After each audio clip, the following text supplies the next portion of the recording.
Se eu não fizer, ninguém vai fazer. Então, não faça. Foi isso que eu ouvi em um vídeo que eu vi essa semana. E a gente sabe que o objetivo é esse, a gente não se sacrificar tanto.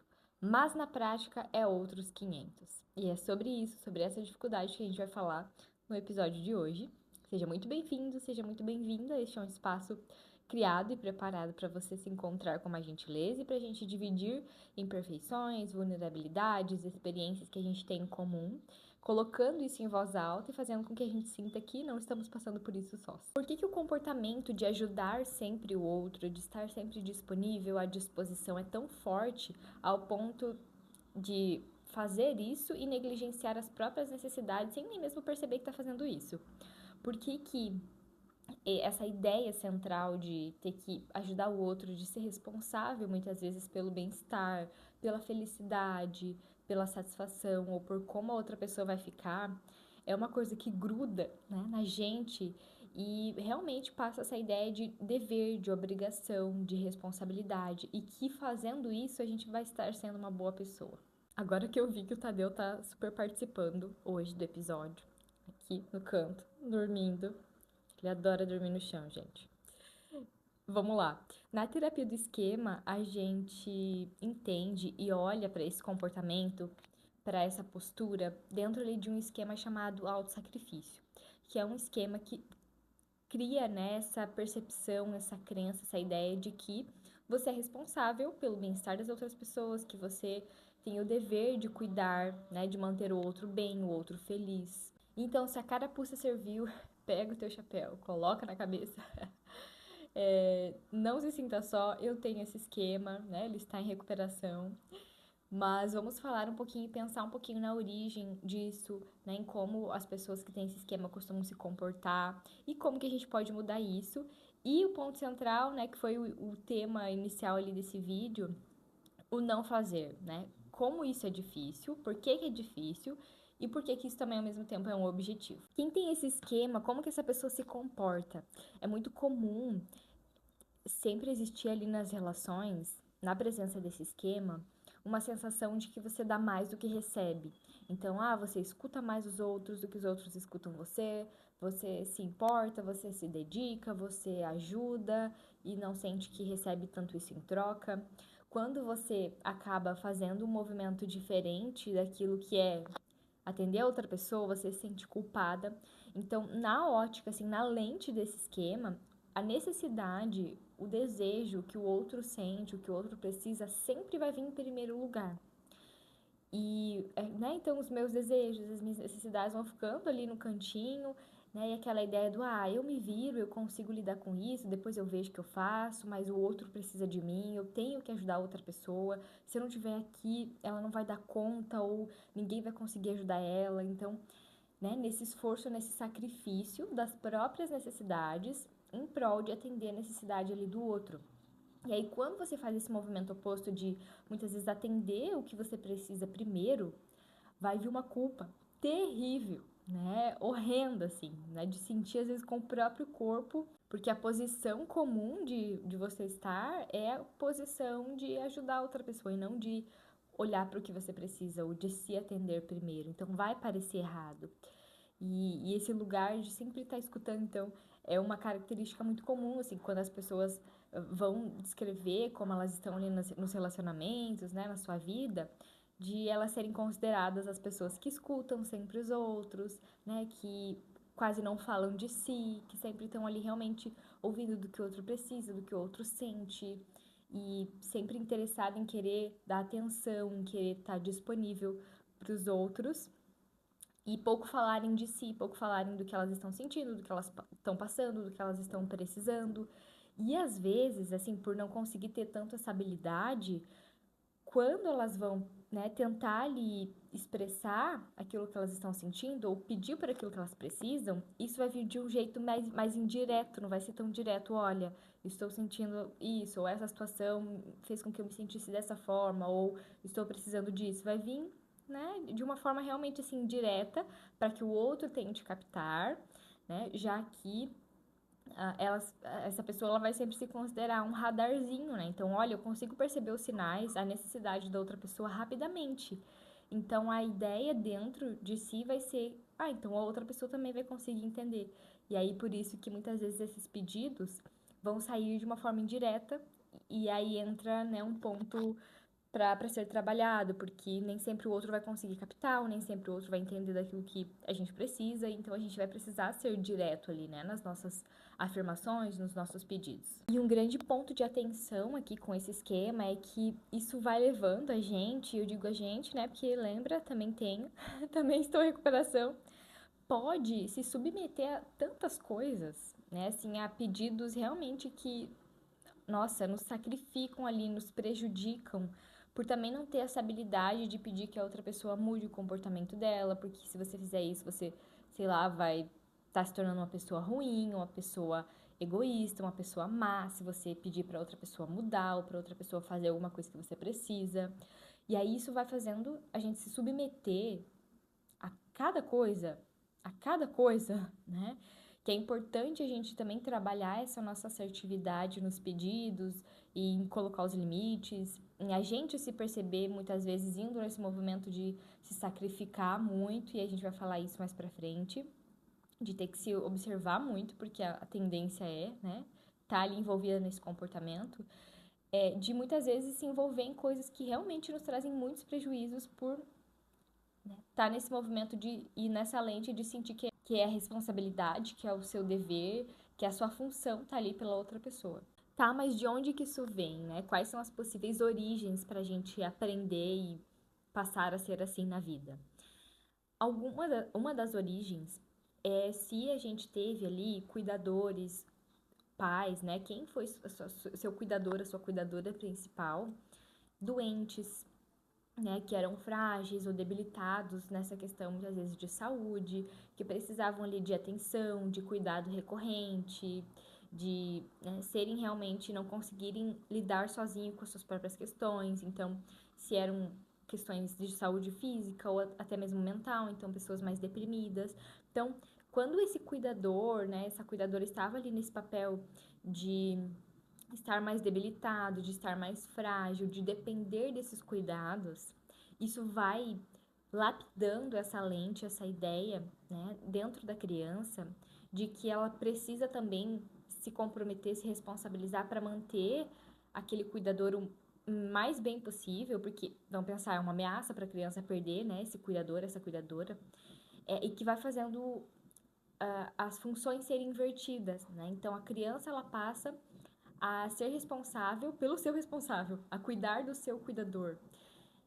E isso é muito perigoso porque leva a esse amadurecimento em questão de responsabilidades muito cedo e faz com que a criança não sinta que tem espaço para suas necessidades, para expressar, para pedir, porque, poxa, se aquela pessoa ela tá tão debilitada, se ela tá com, com a saúde prejudicada, com uma coisa tão grave ali presente, qualquer outra coisa vai parecer menos importante.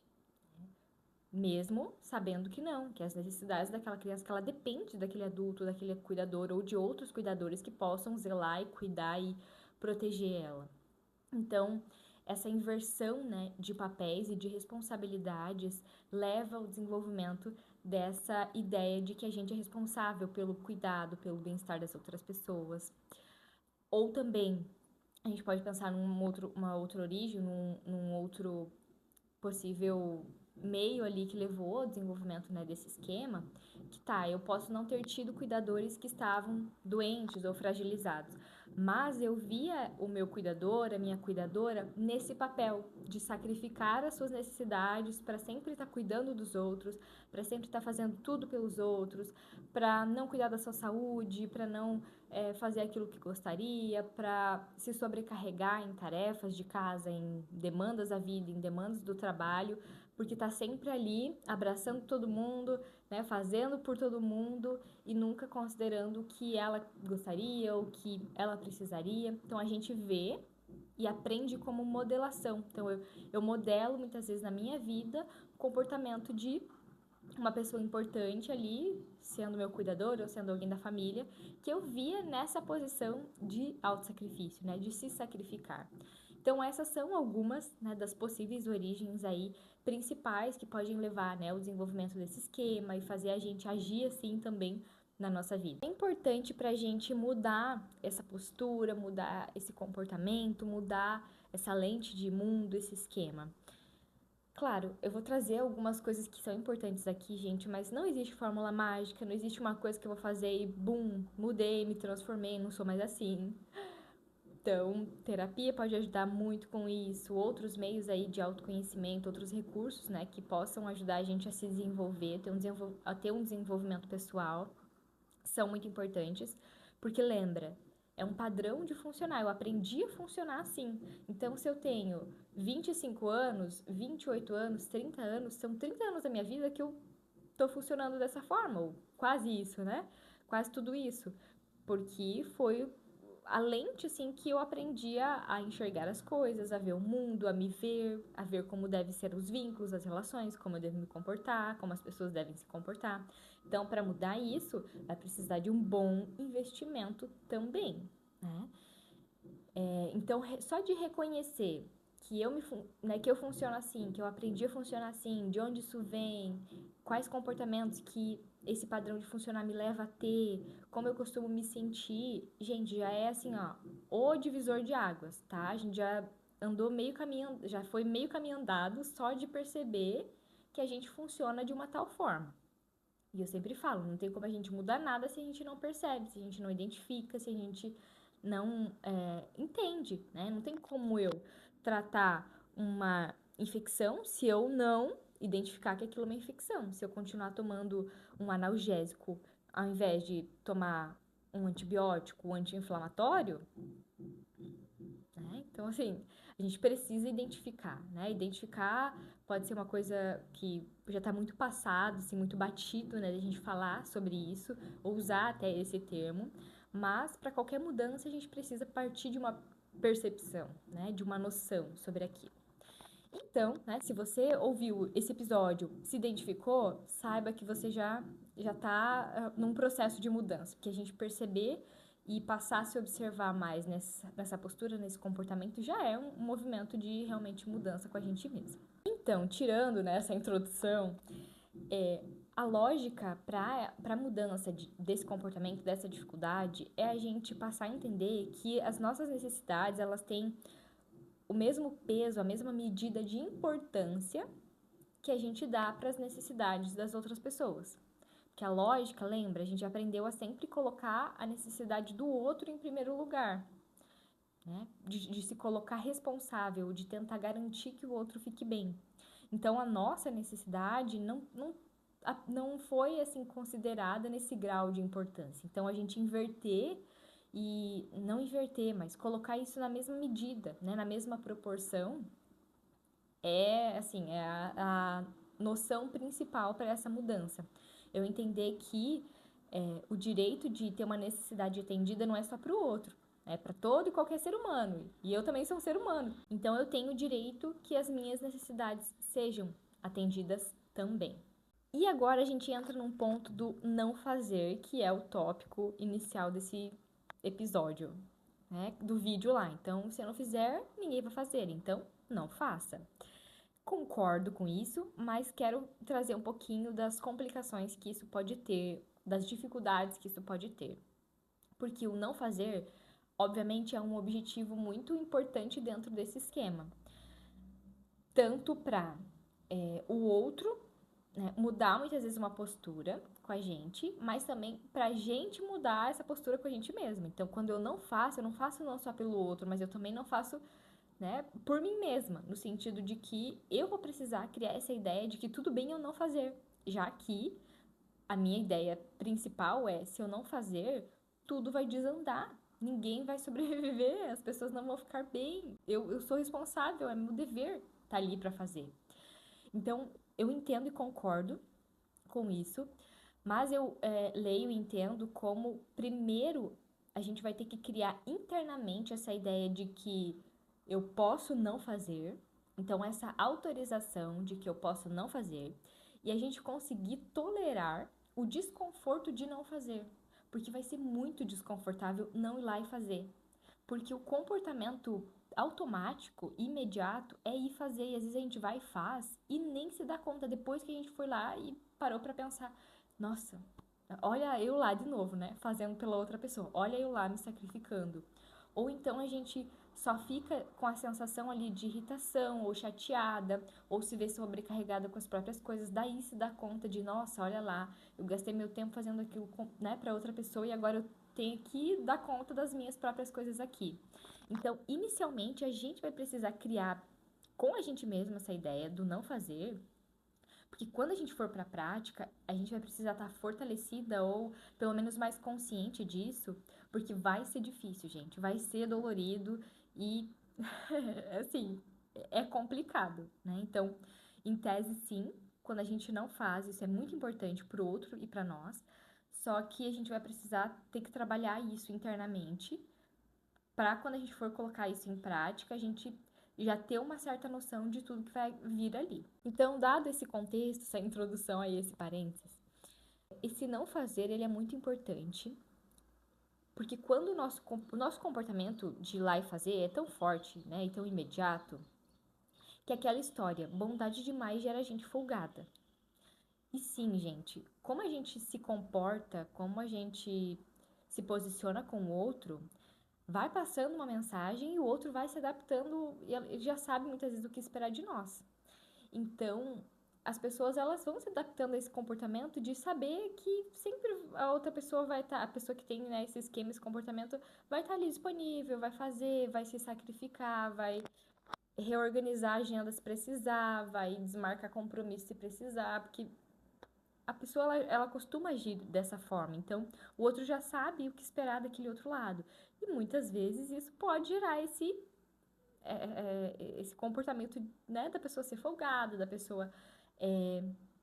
Não que a pessoa faça isso talvez intencionalmente, mas de realmente forçar ali aquele comportamento que já espera do outro, sabe? Ou de ficar esperando realmente que o outro sempre se sacrifique. Então, não fazer é uma mensagem importantíssima que a gente vai passar para o outro de que, olha, eu nem sempre estou disponível, eu nem sempre tenho condições, eu também mereço que as minhas necessidades sejam atendidas, eu também posso negar esses pedidos, porque fazendo isso a gente também vai mostrando para outra pessoa como que a gente quer ser tratado. E se a gente quer passar para o outro essa noção, essa ideia de que eu quero, ou para si mesmo até assim, né? Do tipo, nossa, eu quero que as pessoas também respeitem as minhas necessidades, também considerem aquilo que eu preciso, aquilo que eu sinto, o meu bem-estar. A gente vai ter que mostrar pro outro que a gente quer ser tratado assim, né? A gente vai ter que mostrar para si mesmo também que a gente pode ser tratado assim. Então, esse não fazer, ele é uma resposta e tanto, é um comportamento e tanto, não só para os nossos vínculos, mas também para nossa própria mudança.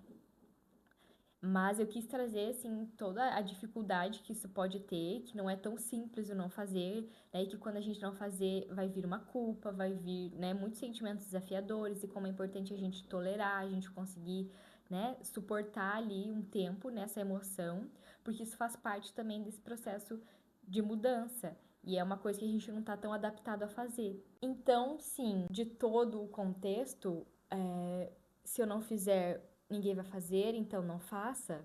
E quando a gente não faz, a gente ao longo do tempo a gente vai se surpreendendo como as outras pessoas percebem que aquilo precisa ser feito, como as outras pessoas se responsabilizam ou aprendem que precisam se responsabilizar, como a gente não tira a autonomia do outro para ser responsável naquilo que precisa, porque se a gente vai lá e faz, a gente tira a autonomia e não dá espaço para o outro começar a ser responsável, então não dá pra gente querer que o outro seja responsável, que o outro seja engajado, que o outro faça as coisas, se a gente vai lá e faz. Tira o espaço, a autonomia. Então a gente fica esperando uma coisa que a gente mesmo tá tirando o espaço do outro. Da gente mesmo mudar a nossa própria percepção. Porque quando eu não vou lá e não faço, eu vejo movimentações das outras pessoas, eu ganho espaço para me atender, para fazer as minhas coisas, e isso vai mudando muito a configuração da nossa própria relação com o outro e também da nossa própria relação com a gente mesmo dentro do que a gente aprendeu, do tipo, pera, né? Em nenhum momento foi tua responsabilidade se responsabilizar pelas outras pessoas.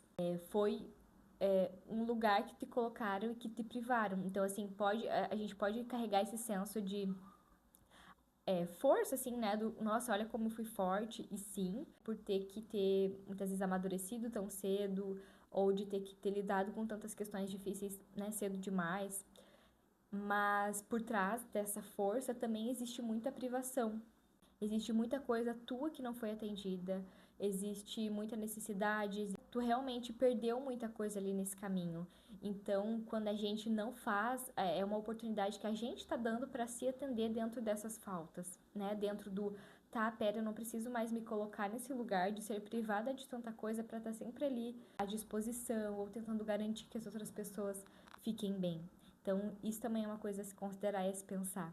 Bom, a minha ideia era trazer nesse episódio a importância desse não fazer, mas eu fui, acho que longe demais, né? E trouxe todo esse contexto, mas acho que isso é importante, porque senão a gente, de imediato, assim, escuta isso e entende que realmente, né, eu tenho que não fazer, mas saber o que vem junto com esse não fazer e as dificuldades que a gente pode encontrar, acho que dá muita borda, muita perspectiva para a gente também conseguir se manter mais firme ali nas nossas mudanças. Eu espero que tu tenha aproveitado esse nosso episódio, que tenha talvez feito sentido, te ajudado a pensar nos seus vínculos, nos seus comportamentos, mesmo que você não se identifique com esse esquema, mas que talvez algumas dessas características façam parte aí de você, das suas relações, e que isso possa te dar mais contexto e mais norte, talvez, para essas mudanças, né? Tanto com a gente, mas também com o nosso contexto aconteçam, né? Eu sempre digo que quando a gente muda com a gente mesmo, tudo à nossa volta também vai mudando. E isso pode ser muito benéfico, né? Pra gente construir uma vida que vale a pena ser vivida. Muito obrigada pela tua companhia em mais um episódio e até a próxima. Um beijo!